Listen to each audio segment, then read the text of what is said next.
B. Collins. Peter B. Collins, news and comment. It's Friday, April 26, 2019. With the administration and Congress descending into a deepening partisan gridlock, the only source of government action that actually helps people is coming from the courts. And I didn't plan it this way, but my first 6 or 7 stories today all relate to actions by judges, and many of them are actions I approve of. Let's start with Glenn Greenwald's report on the federal court in Texas, Thursday issuing an injunction blocking enforcement of the Texas law banning contractors from boycotting Israel. As you know, I think this is an egregious attempt to violate our First Amendment rights, to tell us that boycott or speech that is critical of the state of Israel is off limits. It is a selective violation of the First Amendment, and courts are figuring this out. This decision in Texas follows similar decisions by federal courts in Kansas and Arizona. And the bottom line is that we have the right to speak and to steer our economic power as we see fit. That's what the First Amendment guarantees us. And the case in question is a woman named Bahia Amawi, who's an American citizen, a longtime speech pathologist in the school system in Austin, Texas.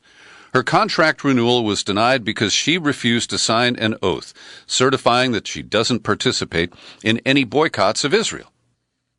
And her case moved up pretty quickly in the courts. The ruling, issued by District Court Judge Robert Pittman, categorically rejected each of the justifications offered by Texas for its law.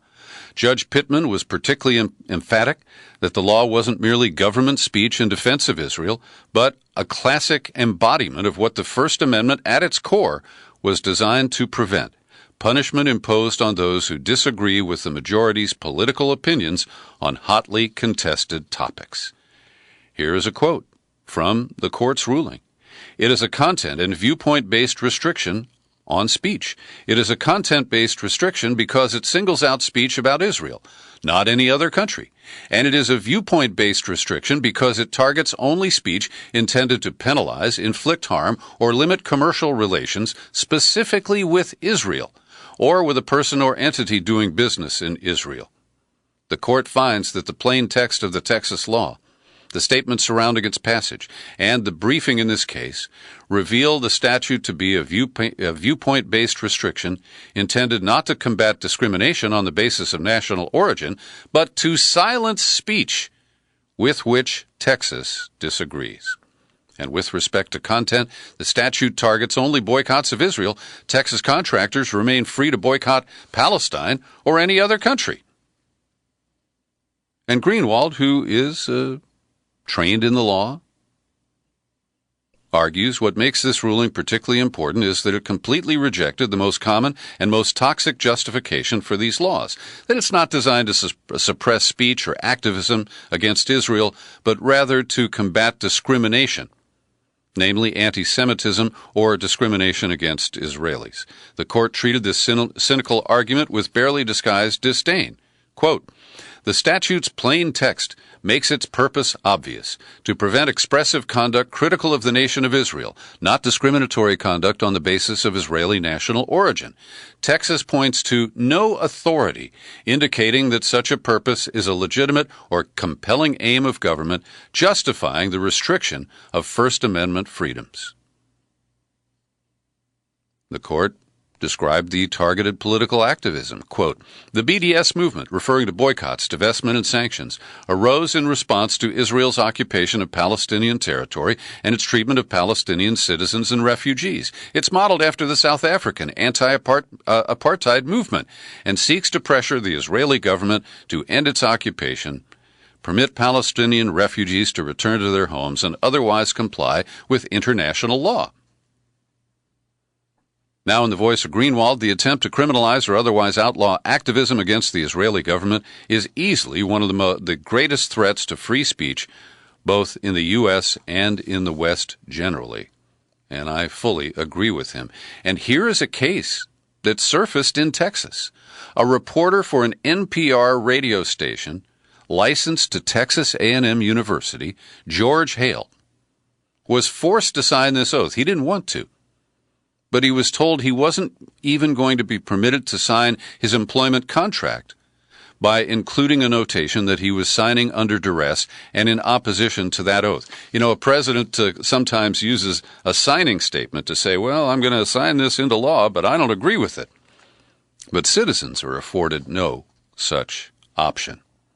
Another court case that makes my day, coming from the U.S. Second Court of Appeals, Kevin Gostola at Shadow Proof with the coverage, a victory for undocumented immigrants who engage in activism.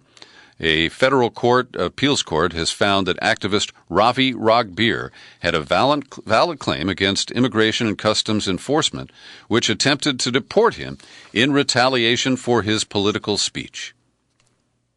His advocacy for reform of immigration policies and practices is at the heart of current political debate among American citizens and other residents, said the court. Ragbir said he is very, very grateful to all those who've stood with him in the struggle. Authorities detained and transferred him to a jail in Miami after he reported for his regular check-in with ICE. And he has been facing a final order of removal. But the Southern District of New York granted Ragbir a writ of habeas corpus at the end of January, so ICE had to let him go. And the appeals court determined a plausible, clear inference is drawn that Ragbir's public expression of his criticism and its prominence played a significant role in the recent attempts to remove him. The appeals court continued to allow this retaliatory conduct to proceed could broadly chill protected speech among not only activists subject to final orders of deportation, but also those citizens and other residents who would fear retaliation against others. And we have another really chilling case regarding ICE coming up here in a moment. But first to Kansas, where the Supreme Court ruled in a 6-1 decision, blocking a law that would have banned the most commonly used procedure for second trimester abortions, arguing that the state constitution protected the right of women to decide whether to continue a pregnancy. Now the pro-life, pro-birth people are now threatening to try to amend the Constitution of the state of Kansas. And at the heart of this decision is a 2015 law that would ban so-called dilation and evacuation procedures, the common method of abortion, in the second trimester. Friday's ruling means the law will remain blocked while the court battle continues. And at the ACLU, they said this is the first time that the Kansas Supreme Court has ruled that abortion rights are protected under the state constitution. Nearly all of the abortion restrictions in the state, they could be challenged and struck down based on this ruling. And that's why there is going to be an effort to amend the Constitution.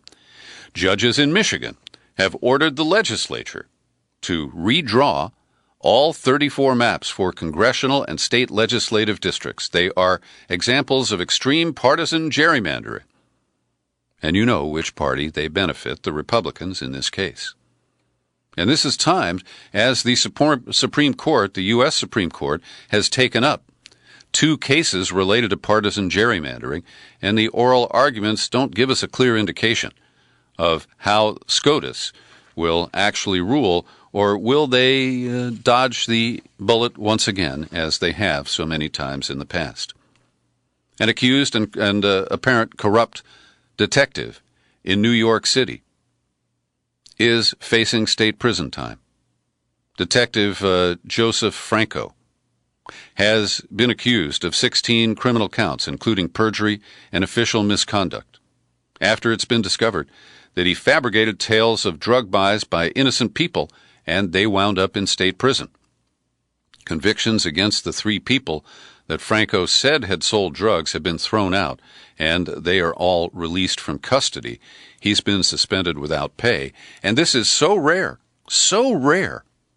that a bad cop is treated in this manner, That thin blue line, the gang mentality of police officers in this country, the unions that defend egregious violations of civil rights and criminal behavior. This is a first. It's quite noteworthy. You may recall there's a guy named Christopher Hasson. He's a lieutenant in the Coast Guard.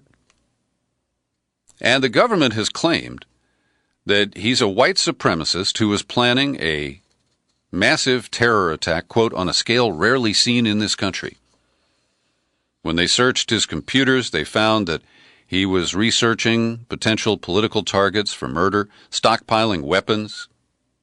He looked up the home addresses of prominent Democrats in Congress, 2 Supreme Court justices, media figures. But the government has never charged him. They've gone public and made these serious accusations. They claim he has quite an armory of weapons. And the judge said he continues to have grave concerns about Hasson, and he released him on bail today. I think it's the right call. I'm torn because if we're supposed to believe the prosecutors in this case, this is a dangerous terrorist in our midst. But we've seen them concoct these stories in the past, and so ultimately I stand for the right of the defendant here. If they're not going to charge him and try him, well, he deserves to be released. Now to the case where we see the conflict between ICE, the entity charged with arresting and deporting so-called illegal immigrants, and state courts and courthouses, which have tried to say, look, ICE, don't come here. You're going to change the climate, the chemistry of these judicial proceedings. And ICE says, well, we come to pick up people at the courthouse after they've been released, and then we deport them. It's safer, and it's a public place. Why shouldn't we?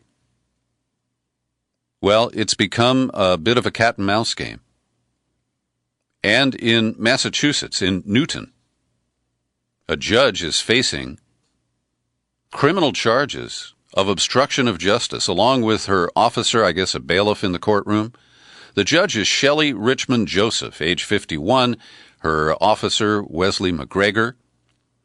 Well, there are actual recordings of them talking about the fact that there was an ICE officer ready to pick up a man who had appeared in their court.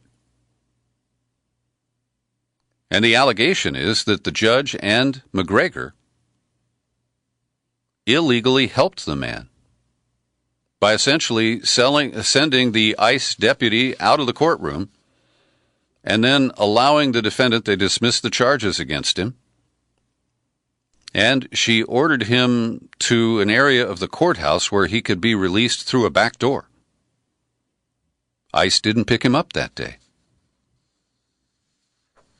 And so, to me, this is a personal form of nullification. The judge and her bailiff recognizing the clear and present danger to this man in their courtroom, they decided to use their discretion in an effort to avoid having ICE arrest him and presumably deport him. Now, a courtroom recording device picked up a conversation between the judge and others. She ordered the recording turned off for a period. And instead of sending the defendant to the lobby of the courthouse where ICE would pick him up and take him away, she sent him to the basement lockup, and he was released through a back door. This really shows the police-state mentality in this country. That Trump has really enabled a very aggressive attitude by ICE and the entire Homeland Security Department. And pardon me, that pre-puke taste just surfaced when I said Homeland Security again. Anyway, these are critical issues. The Supreme Court Chief Justice here in California has repeatedly written to ICE telling them, do not arrest people in our courthouses. And they have repeatedly defied that request. You know how many acting cabinet members there are in the Trump administration currently? It's 4 or 5. And one of them is the acting Secretary of Defense. He's on loan from Boeing. His name is Tom Shanahan. And because he's an acting, Patrick Shanahan, I called him Tom, sorry. Because he's an acting secretary, he is more vulnerable to pressure from Trump to do things that he might not otherwise do. And so Shanahan is expected to sign an order today which widens the tasks that the troops who are wasting time on our southern border are permitted to take on. As you know, the Posse Comitatus Act prevents soldiers from actually patrolling the border and effecting arrests of suspects of illegal immigration. And so now they're ordering soldiers to help distribute cookies, crackers, and juice boxes. In certain cases, they may drive migrants to detention facilities, but they'll be in the cab separated from the non-citizens. And this appears to be a cover because what I perceive to be the real goal here is that military attorneys would assist with deportation hearings in immigration courts all over the country. And this is a deployment of military service members inside the United States that is unprecedented and appears to be a violation of Posse Comitatus. And that's the latest defiance of law and precedent that Trump is trying to initiate.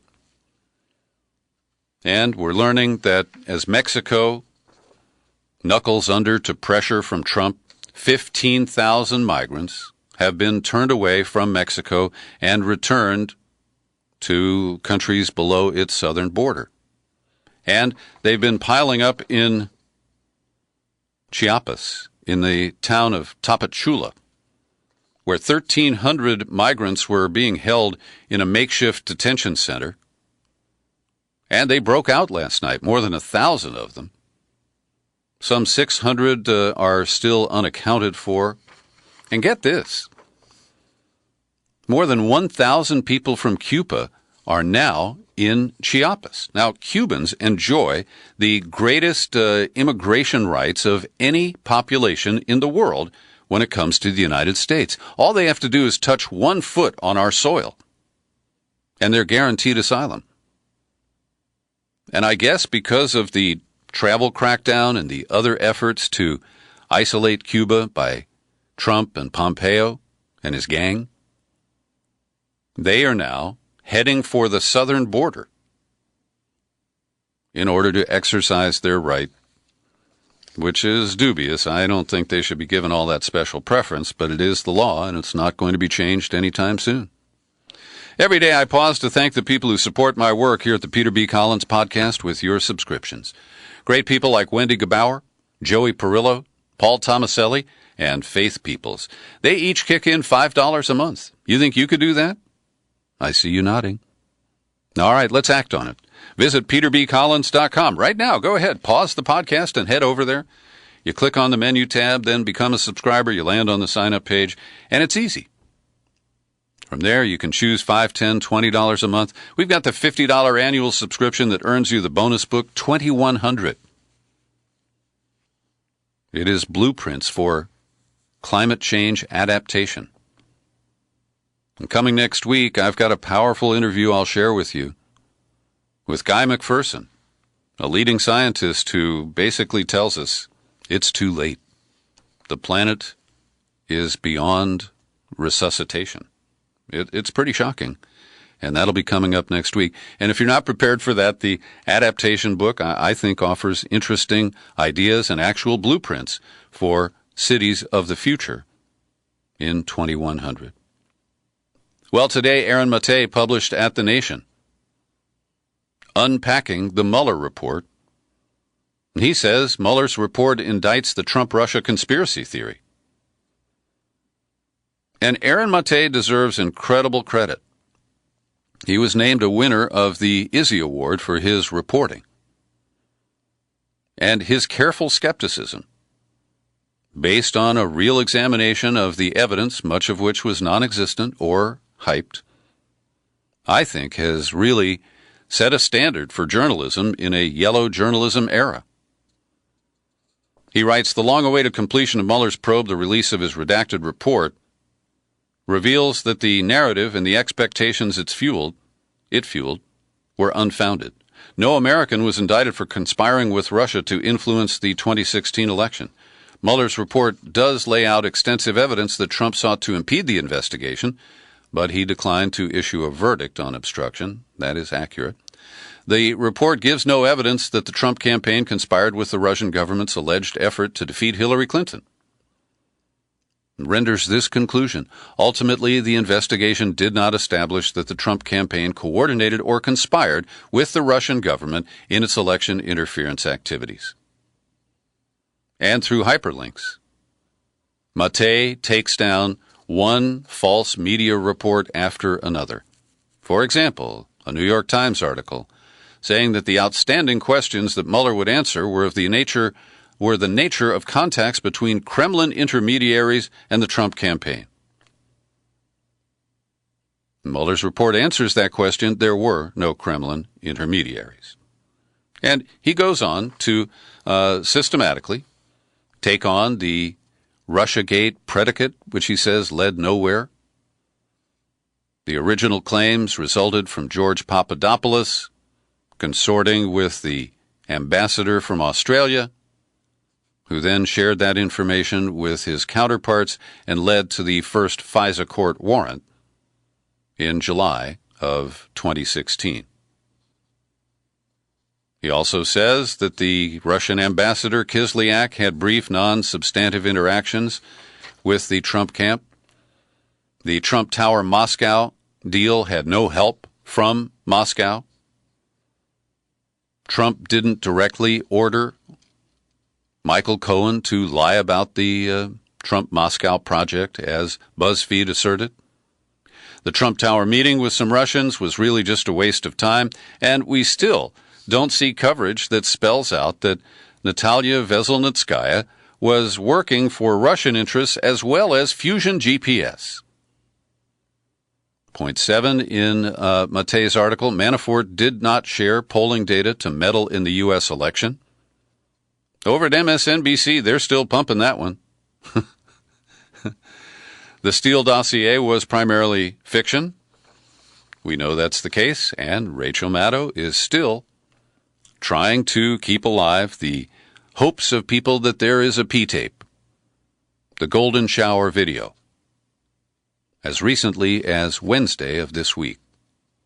The Trump campaign had no secret channel to WikiLeaks, and some of the evidence for that comes from a tainted source. That's Jerome Corsi, the conspiracy theorist of the right who promoted the birther controversy, the Swift boat controversy, and ultimately was not charged by Mueller. And Aaron Mattei concludes, in the end, Mueller's report shows that the Trump-Russia collusion narrative embraced and evangelized by the U.S. political and media establishment to be a work of fiction. The American public was presented with a far different picture because leading pundits, outlets, and politicians ignored the countervailing facts and promoted maximalist interpretations of the remaining ones. And now we move to Exhibit A because it's still going on. Today, Maria Butina was sentenced to 18 months. She's already served 9, and after another 9 months, she will be deported back to Russia. The most factual story is at BuzzFeed, which panders to clickbait and, listicles and all that crap. But Zoe Tillman honestly reported on Maria Butina. She pleaded guilty to conspiring to act as an unregistered agent in the United States, and she was sentenced to 18 months. And while the judge basically took the prosecution's side, all of them ignore the facts that were revealed in James Bamford's article back in February. And in case you missed it, in the show file for today's podcast, I have linked to my podcast interview with Jim Bamford, and there's a hyperlink in there to Bamford's article, where he lays out the truth about Maria Butina. And almost everything that has been reported about her in the mainstream media is either hyped or flatly false. And so We look at the coverage of the New York Times, yellow journalism. The headline reads, Maria Butina sentenced for role in Russian influence campaign. First paragraph. The Russian graduate student who ran a secret operation to influence conservative Americans was sentenced on Friday to 18 months in prison, ending what prosecutors called a lengthy effort to create inroads with officials potentially useful to Russia in the future.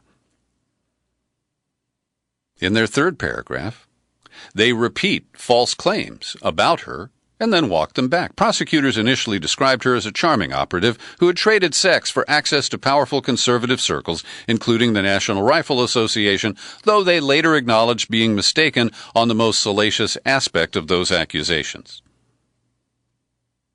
This is really trashy. And again, if you read James Bamford's article, and he knew Butina for several years before he interviewed her for it and published it, she was a student who came to get a graduate degree at American University and to promote her interest in better gun rights for the average Russian. And it made sense for her to go to NRA meetings. She wanted to bring the NRA to Russia. That is not a position of the Putin government.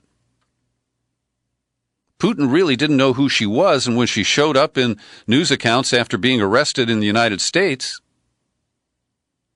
they were saying, whoa, who is she and what's she up to? And the government used what I call an unfair late below-the-belt hit. A retired FBI counterintelligence official filed a document saying Butina provided the Russian Federation with information that skilled intelligence officers can exploit for years and that may cause significant damage to the United States.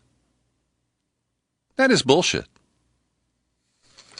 Then we go to the Washington Post, more yellow journalism. Headline, Maria Butina, Russian who conspired to infiltrate conservative U.S. political groups, sentenced to 18 months. Their opening paragraph, a federal judge sentenced Russian gun rights activist Maria Butina to 18 months in prison after calling her plot to penetrate conservative U.S. political circles without disclosing she was working as a foreign agent for the Kremlin, dangerous and a threat to our democracy.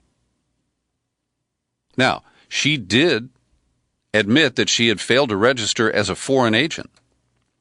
But the implication that because she's Russian means that automatically reflects connections to the Kremlin is Russophobic mythology, promoted by American media outlets. A little later in the article, Butina's networking efforts, including a visit to Russia by NRA leaders, were all used to establish back-channel lines of communication to advance Russian interests. The conduct was sophisticated and penetrated deep into political organizations. That's a statement from the judge, who's a former public defender. This case is just riddled with inaccuracies and improprieties. And that's how it goes in the United States today.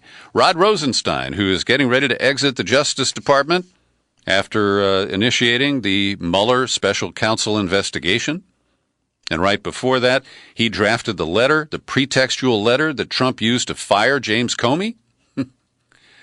Well, he gave a rambling talk to the Yale Club in Manhattan last night. He blamed Obama. The previous administration chose not to publicize the full story about Russian computer hackers and social media trolls and how they relate to a broader strategy to undermine America. And even the New York Times notes right away, he left unmentioned that Republican congressional leaders urged Obama to keep quiet about the Kremlin's operation during the presidential race. Then he says that the FBI had disclosed classified evidence about the investigation. I don't know what he's referring to there. It certainly may have happened. That Trump had asked Comey to go easy on Mike Flynn.